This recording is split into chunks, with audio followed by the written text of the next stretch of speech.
আসসালামু আলাইকুম। সবাইকে পবিত্র মাহে রমজানের শুভেচ্ছা আমার পক্ষ থেকে ও রাফিয়া ডেন্টাল কেয়ারের পক্ষ থেকে।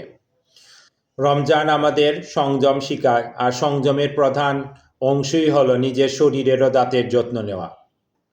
রমজানে আমরা দীর্ঘ সময় না খেয়ে থাকি, এই থাকার ফলে আমাদের মুখের ভিতরটা শুকিয়ে যায়। তাই ইফতারি ও সেহরির পর আমাদের দাঁত ব্রাশ করা উচিত এবং ভালোভাবে কুলকুচি করা উচিত। এ সময় ডায়াবেটিস রোগীদেরও এক্সট্রা কেয়ার নিতে হবে নিজেদের। এ সময় আপনারা সন্ধ্যার পরে ইফতারের পর একটু 20-25 মিনিট হাঁটবেন, হালকা ব্যায়াম করতে পারেন যদি শরীরে মানে আপনাদের। এই কাজটা আপনি তারাবির পরেও করতে পারেন, নিজেদের পছন্দ অনুযায়ী করবেন। যখন আপনার শরীর ভালো লাগবে তখন এই কাজটা করবেন, নিজের শরীরের বিরুদ্ধে গিয়ে কোনো কাজ করতে যাবেন না। আর এ সময় হাইপোগ্লাইসেমিয়া হয়ে যেতে পারে, তাই ঘন ঘন ডায়াবেটিসটা চেক করবেন আমার মতে। ভাজা পোড়া এড়িয়ে চলবেন, আর অতিরিক্ত মিষ্টিটা ইগনোর করবেন। রমজানে ভালোভাবে ইবাদত করতে চাইলে আমাদের নিজের শরীরের প্রতি যত্ন নিতে হবে।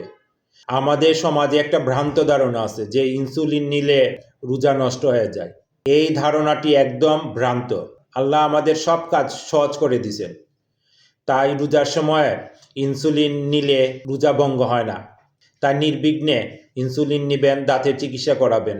সুস্থ দাঁত সুস্থ শরীর, তবে ইবাদতে প্রশান্তি। সবাই ভালোভাবে রমজান পালন করুন, আল্লাহর ইবাদতে মশগুল থাকুন। সবাইকে আবারও রমজান মুবারক।